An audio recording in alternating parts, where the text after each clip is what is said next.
Hey guys, this is the intro to the video! Yeah! Double thumbs up! Hi and welcome back to Let's Play Brutal Mario. Part 10. See, I always feel a bit weird about saying let's welcome back to and then saying the part, because it's not like we've been away for that part. Because we've always been here. Yeah. Yeah, I see what you mean. So, but it's good to state it. So another puzzle switch palace. Now there is a threat of death here in the sense that there's a bottomless pit beneath the whole thing. Okay. But it doesn't really matter that often. Like, it's not like... You know it's all twos, so you know you're not going to just like fall through it unless you hit two. But something to be aware of. Now I want to get that springboard, otherwise it'll fall to nothing. You definitely could have Yoshi's to get it. Yeah, I suppose you're right. But I wanted to save that for the end of the level, if you know what I mean. What? You'll see what I mean. So, deactivate 4. I'll take the spring so I can use it somewhere else. What do I do now? Get rid of those 3s again. Get that 1 deactivated, that's what I need to do, because they're blocking my path over there. Yoshi's just eating the springboard, Jack. Well, he shall pay for his misdeeds. Oh. Because I basically needed to make that jump.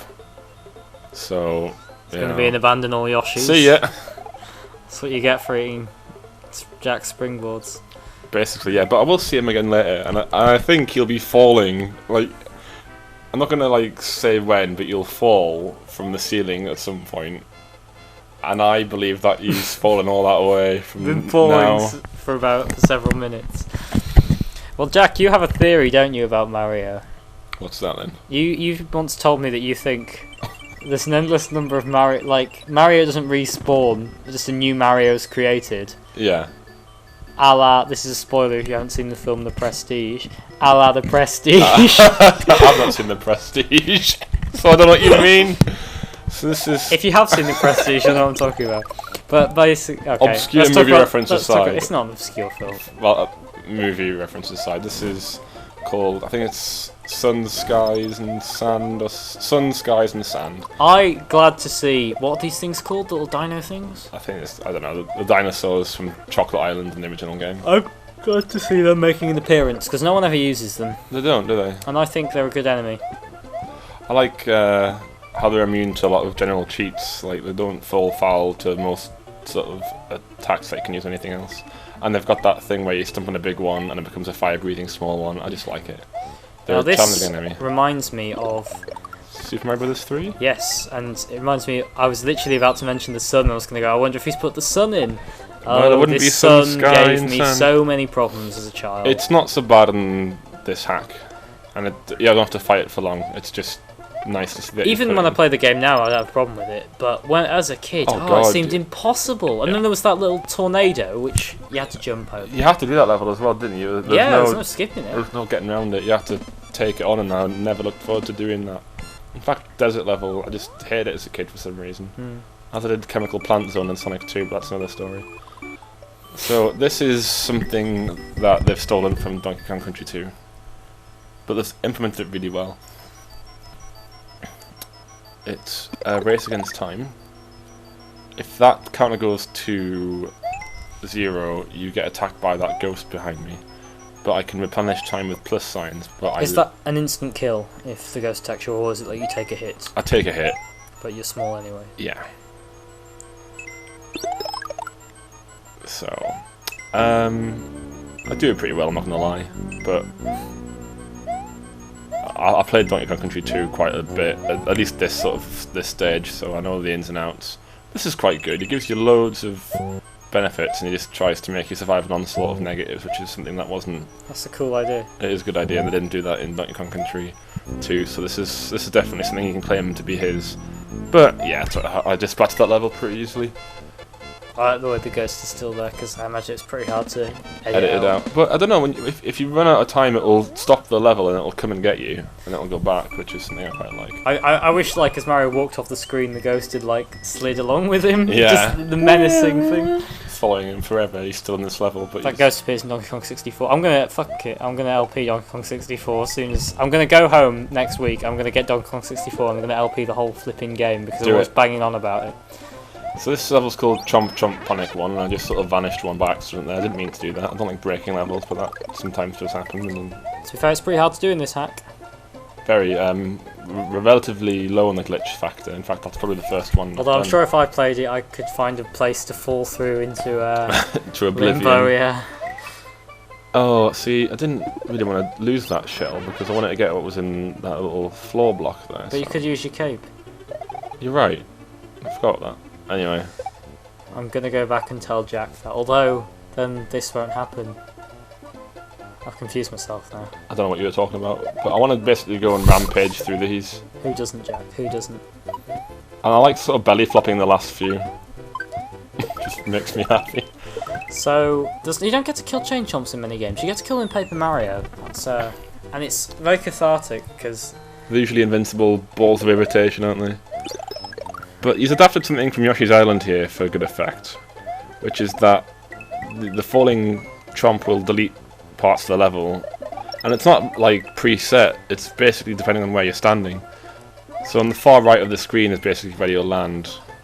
Oh, there is a danger that you'll fall in a crevice that he's managed to carve out into the floor. Again. Have you played Worms? Yeah. Are you going to say Concrete Donkey to me? Well, out of stubbornness I want to say Holy Hand Grenade now, but yeah, obviously the Concrete Donkey is what that's reminiscent of. So the thing is, as I said before, I can't actually progress past that wall unless I place myself so that the chomp bites it away from the level. So that's quite clever, I like that. And it becomes something I have to do, well, here basically. This is so I can't. A good idea, well implemented. Again. It's just level after level. level. By the way, the Yoshi coin just wipes into Oblivion. Then. Yeah, there's a secret exit down in that mess, which you need to be very careful with because you need to go in that pipe, which I can't do now, and you need a key, which I might have been eaten as well. So you got to be careful. But for the straight and narrow version of this level, I tried to make it eat the tape to see if that would break the game, but he's thought ahead of me there, and it won't work. So, you know, everything I try and break levels to see. If you're interested to know what it's like inside my psyche, basically, when I view the world, that's what it's like. Just parts of it being destroyed, seemingly at random. So I've got the key, and I want to try and get in that pipe, and he does it. That's I like this editing, Jack. Oh, thank you. I've tried to play in an edit-friendly fashion. So what happens if you get the ball? Basically, if you've lost the key when you go in the pipe, that means you can get up the level. Because you can't go back to the pipe. So this is another level that's stolen from Donkey Kong Country series. This is from Donkey Kong Country 3, where you've got an enemy following you, which is friendly to you until it gets hungry.